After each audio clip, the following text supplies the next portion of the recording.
Começaram imediatamente a convidar Dunia para dar lições em algumas casas, mas ela se negou. De maneira geral, todos começaram de repente a tratá-la com muito respeito. Tudo isso contribuiu também de maneira efetiva para determinar a inesperada circunstância devido à qual todo o nosso destino, pode dizer-se, mudou agora.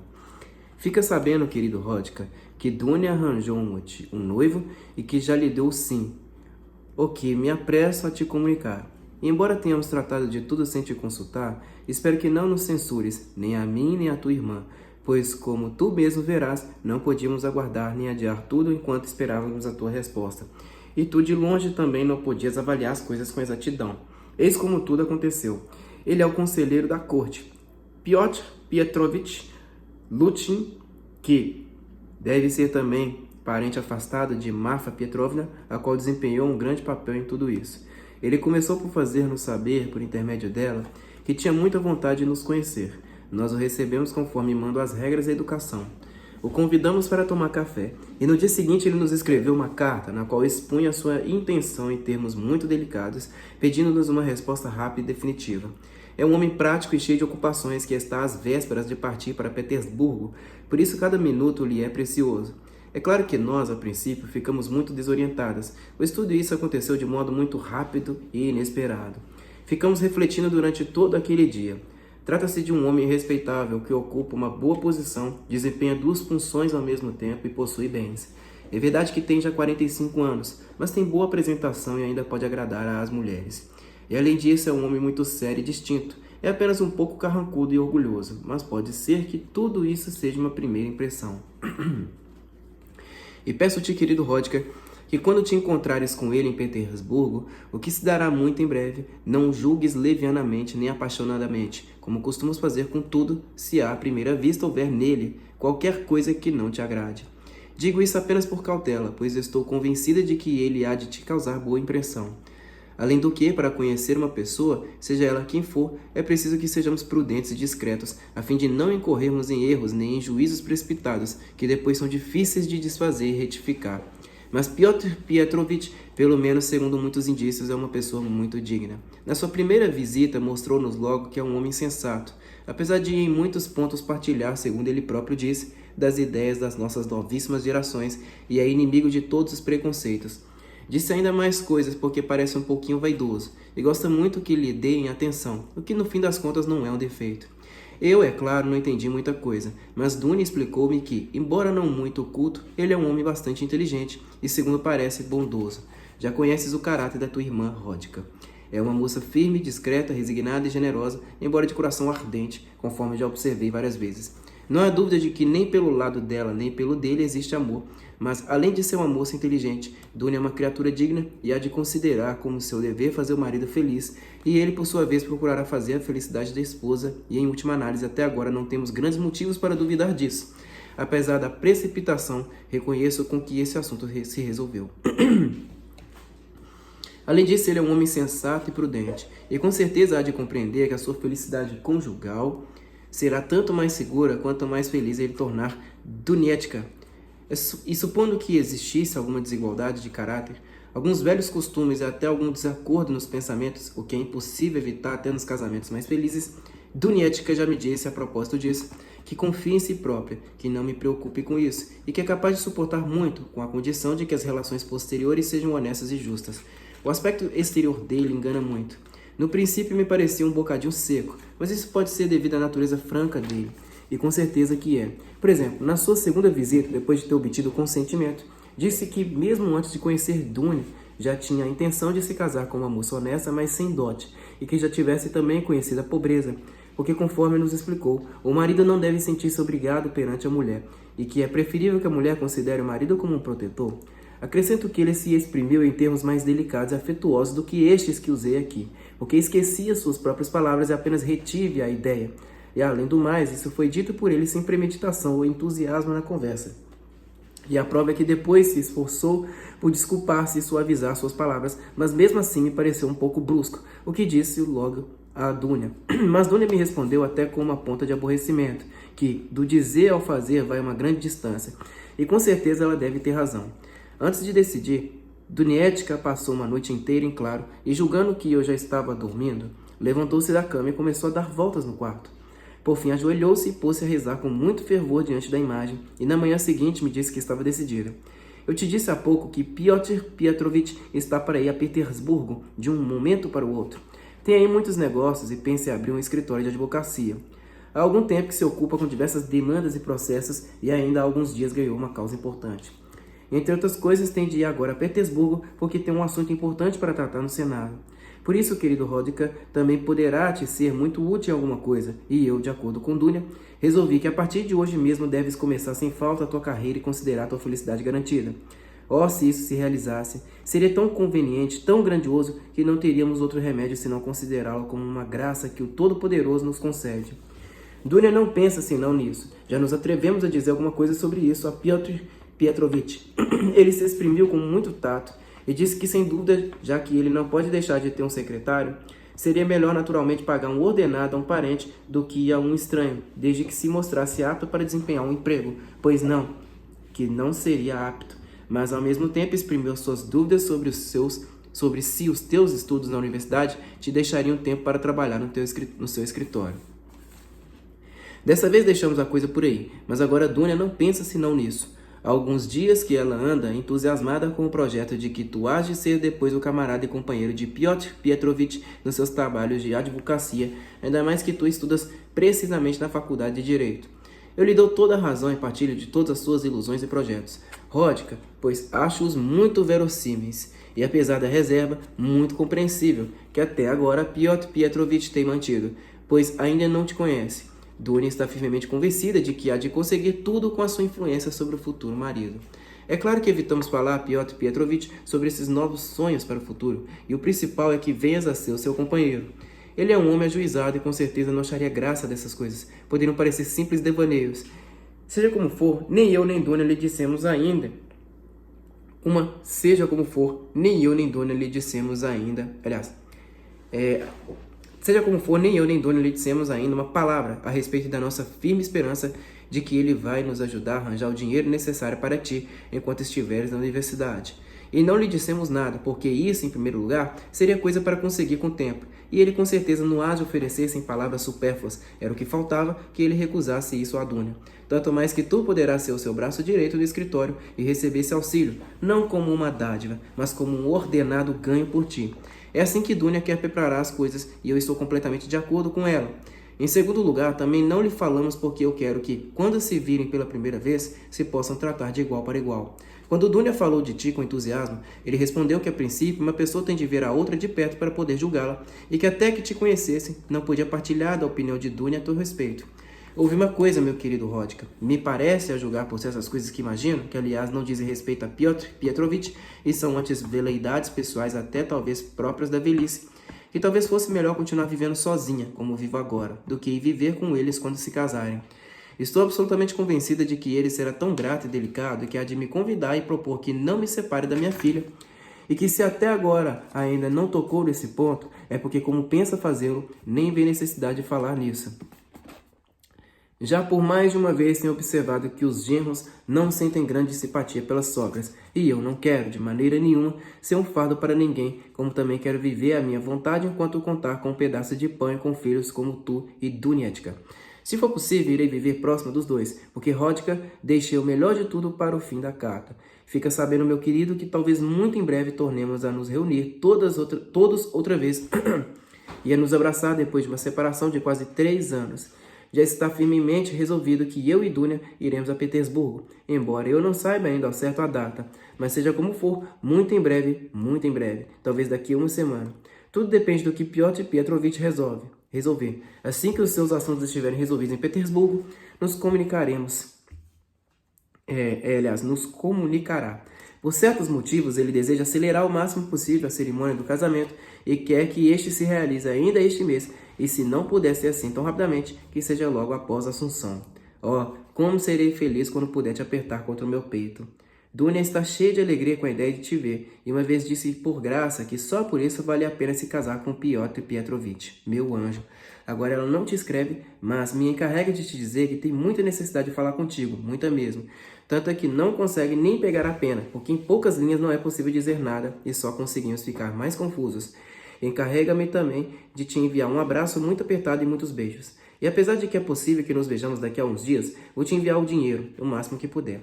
Agora que todos estão já informados de que Dunia vai casar com Piotr Petrovich, o meu crédito aumentou de repente. Eu sei com certeza que Afanasy Ivanovich vai me dar uma certa quantia por conta da pensão, até 75 rublos. De maneira que poderei te enviar uns 25 rublos ou até 30. Eu enviaria mais, mas tenho medo das despesas da viagem. E embora Piotr Petrovich seja tão bom que tenha se oferecido para custear todas essas despesas, encarregando-se de enviar as nossas coisas por sua conta, mais a arca grande, pois tem aí alguns amigos, de qualquer maneira é preciso contar com a chegada a Petersburgo, onde só é possível conseguir alguma coisa com dinheiro. Além disso, tratei de tudo pormenorizadamente com Dunietka, e sabemos que a viagem vai nos sair cara. Daqui até a estação da estrada de ferro são apenas 900 verstas, mas nós, como se fosse por acaso, já nos comunicamos com um camponês nosso conhecido que é cocheiro. Uma vez aí, eu e Dunietka nos acomodaremos muito bem numa carruagem de terceiro. Por isso é provável que, em vez de 25, possa te enviar 30 rublos. Mas agora chega, escrevi 2 folhas e já não tenho mais espaço. Eis toda a nossa história e quantos acontecimentos não pus eu aqui. Mas agora, meu muito querido Rodka, abraço-te até o nosso próximo encontro e te envio a minha bênção de mãe. Ama Dunia, a tua irmã, Rodka. Gosta dela tanto quanto ela gosta de ti. E fica sabendo que ela gosta muitíssimo mais de ti do que de si mesma. Ela é um anjo. E tu, Rodka, tu para nós és tudo. Toda a nossa ilusão, toda a nossa esperança. Contanto que sejas feliz, também nós o seremos. Ainda continuas rezando a Deus, Rodka, como antes, e tens fé na bondade do Criador e nosso protetor? No íntimo, tenho medo de que tenhas te contagiado com essa incredulidade que está na moda agora.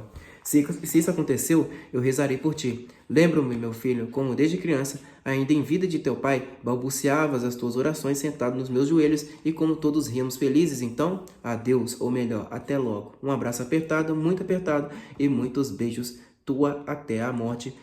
Pulcheria Raskolnikova. Durante quase todo o tempo que Raskolnikov levou para ler a carta, seu rosto ficou arrasado de lágrimas. Mas quando acabou, estava pálido, agitado por um tremor nervoso, e um sorriso pesado e irônico mal lhe assomava aos lábios. Reclinou a cabeça sobre a almofada, leve e suja, e ficou pensativo meditando durante muito tempo. Seu coração batia com força e tinha os pensamentos muito agitados. Finalmente sentiu que sufocava naquele quarto amarelo que parecia um armário ou um baú. A sua visão e seu pensamento ansiavam por espaço. Pegou o chapéu e saiu, mas dessa vez sem receio de se encontrar com alguém na escada. Esquecera-se disso. Caminhou em direção a Vassilievsky Ostrov, pelo Prospect, como se algum assunto urgente o levasse. Mas conforme era seu hábito, caminhava sem reparar no caminho, falando umas vezes em voz baixa, outras em voz alta, o que causava grande curiosidade nos transeuntes. Alguns pensavam que estava bêbado. Capítulo 4. A carta da mãe deixou-o mortificado. Mas em relação ao principal, ao ponto mais importante, nem por um minuto teve dúvida alguma, nem sequer enquanto lia a carta. O assunto capital ele já tinha resolvido na sua mente, e de um modo definitivo.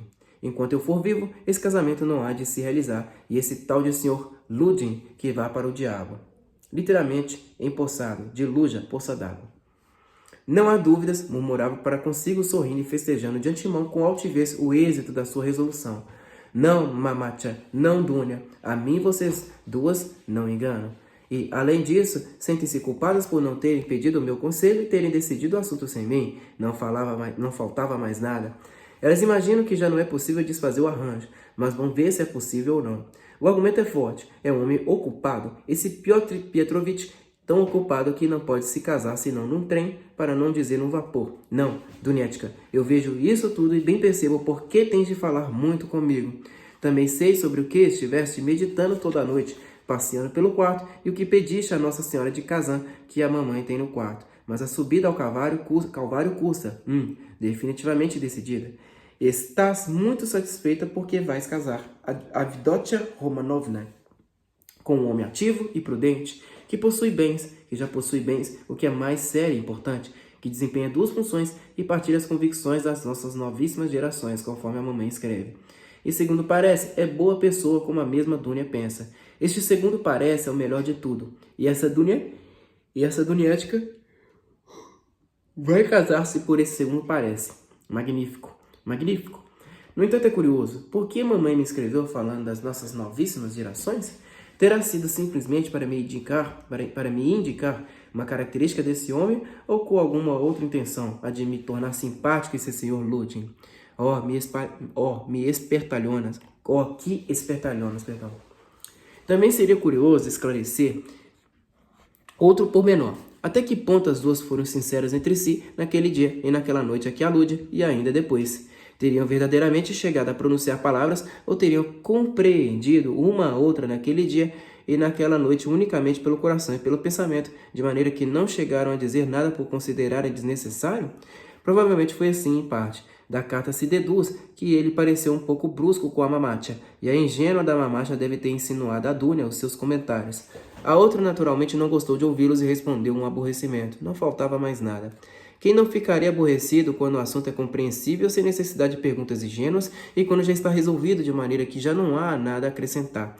E ela me dizendo, ama Dunia Ródica porque ela te ama mais do que a si própria. Não será porque sente secretos remorsos por ter obrigado a filha a se sacrificar?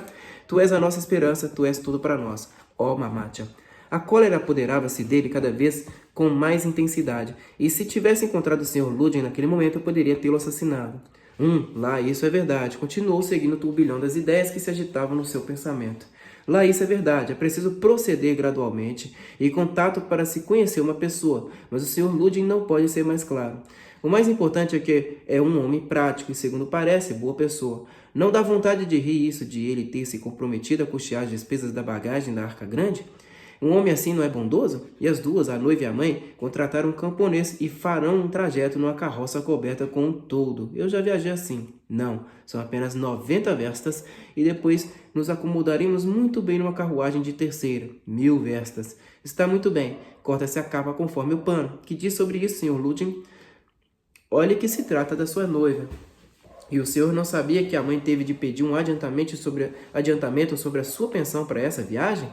Não há dúvida de que o senhor tem uma maneira de pensar de comerciante.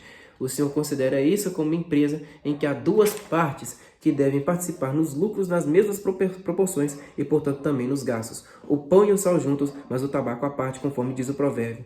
Só que o homem prático nos enganou um pouquinho. O envio da bagagem custará menos e até é possível que o consiga grátis. Será que nenhuma das duas vê isso ou não querem ver?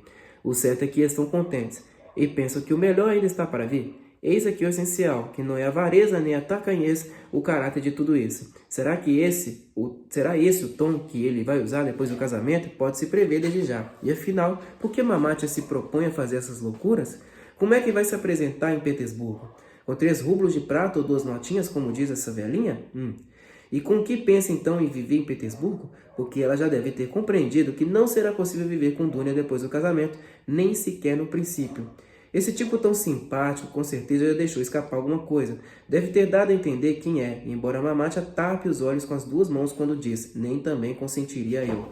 Que será que ela pensa fazer depois? O que espera contando unicamente com 120 rublos de pensão e endividada com Afanassi Ivanovitch? Passará os invernos fazendo toucas e mitênis, cansando os seus olhos velhos. Mas creio que fazendo tricô, acrescentará apenas 20 rublos por ano aos outros 120. Isso quer dizer que confia nos sentimentos de gratidão do Sr. Ludwig. Ele mesmo há de me propor teimará comigo? Pois sim.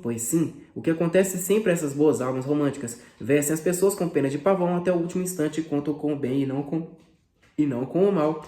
E ainda que imaginem o reverso da medalha, por nada deste mundo encaram a realidade. Só o fato de terem de pensar nisso lhes custa. Diante da verdade, tapam os olhos com as mãos até que o homem que imaginar aparece e é ele mesmo quem lhes abre os olhos. Mas seria curioso saber se esse Sr. Ludwig tem alguma condecoração. Apostaria qualquer coisa em como usa Santa Ana na lapela quando sai para jantar com personagens oficiais ou com comerciantes. Com certeza que vai colocá-la também no dia do seu casamento. Mas enfim, que vá para o diabo que o carregue. Quanto a Mamacha, Deus tenha dó dela. No fim das contas, ela é assim. Mas Dunietka, minha rica, eu te conheço bem. Eu já tinha 20 anos da última vez que nos vimos. Já compreendi o teu caráter. Mamacha me diz na carta que Dunietka é capaz de suportar muito. Isso eu já sabia. Há meio ano apenas pensara nisso. Precisamente nisso. Que Dunietka tem muita resignação. Se ela pode suportar o Sr. Svidrigailov e todas as suas consequências, é porque de fato tem muita resignação. Mas agora ela e Mamati imaginam que vai poder suportar também o Sr. Ludin, que tem uma teoria acerca da excelência das mulheres retiradas da pobreza e que ficam sujeitas aos seus beneméritos maridos e a expõem assim, logo no primeiro encontro. Bem, suponhamos que ele tenha deixado escapar qualquer coisa, apesar de ser um homem prudente, e até pode ser que não tenha dito nada, embora tivesse tentado explicar-se depois. Mas e Dunia? Ela está vendo bem como ele é, e vai viver com um homem assim. Não tem nada mais para comer do que pão amolecido em água, mas não é capaz de vender a sua alma, nem de trocar sua liberdade moral pela comodidade. Nem por todo o Schleswig-Holstein a trocaria, muito menos pelo Sr. Ludin. Quer dizer, ficar servo, trocar a ociosidade e a liberdade pela segurança e o trabalho. Na antiga Rússia era expressão comum essa de almas para designar os servos. A riqueza dos grandes latifundiários frequentemente era calculada pelo número de almas que eles possuíam. Muito menos pelo Sr. Ludin. Não, Dunia não é dessa categoria. Eu sei e não há dúvida de que não deve ter mudado durante esse tempo. O que posso dizer? São difíceis de suportar os Svidrigailov. Seria duro ter de passar a vida inteira por 200 rublos como preceptora nas províncias. No entanto, eu sei que mais depressa minha irmã se sujeitaria à vida escrava numa plantação ou como uma pobre leitora em casa de um alemão do Báltico, do que aviltaria sua alma e o seu sentido moral numa união com um homem ao qual não respeitasse e com o qual não tivesse de comum, para sempre e só por interesse pessoal. E ainda que o Sr. Ludin fosse feito de ouro puro ou talhado em diamante, mesmo assim ela nunca aceitaria ser a concubina legal do Sr. Ludin. Então por que aceita agora? Onde está o enigma? A coisa é clara, pela sua esposa, aliás, pela sua pessoa, para a sua comodidade, nem sequer para salvar-se da morte. Ela não se venderia, mas em compensação, por outra pessoa, sim, se vende. Vende-se por alguém que ama e respeita. Aí está a explicação de tudo. Vende-se pelo irmão e pela mãe. Venderá tudo por ela. Ó, sim, quando é preciso, afogamos até o nosso senso moral, a liberdade, a tranquilidade, até a consciência. Tudo, vendemos tudo por qualquer preço. Adeus, vida. Contanto que os nossos entes queridos sejam felizes. Mas ainda pensamos com a nossa casuística particular, fazemos como os jesuítas e por um momento nos tranquilizamos. Convencemos a nós mesmos de que tem de ser assim, irrevogavelmente, pois é para um fim nobre. Somos assim mesmo, e a coisa é clara como o dia. Evidentemente que se trata de Rodion Romanovich, dele e só dele. Romanovich, dele e só dele. Parar por aqui, página 56 do livro.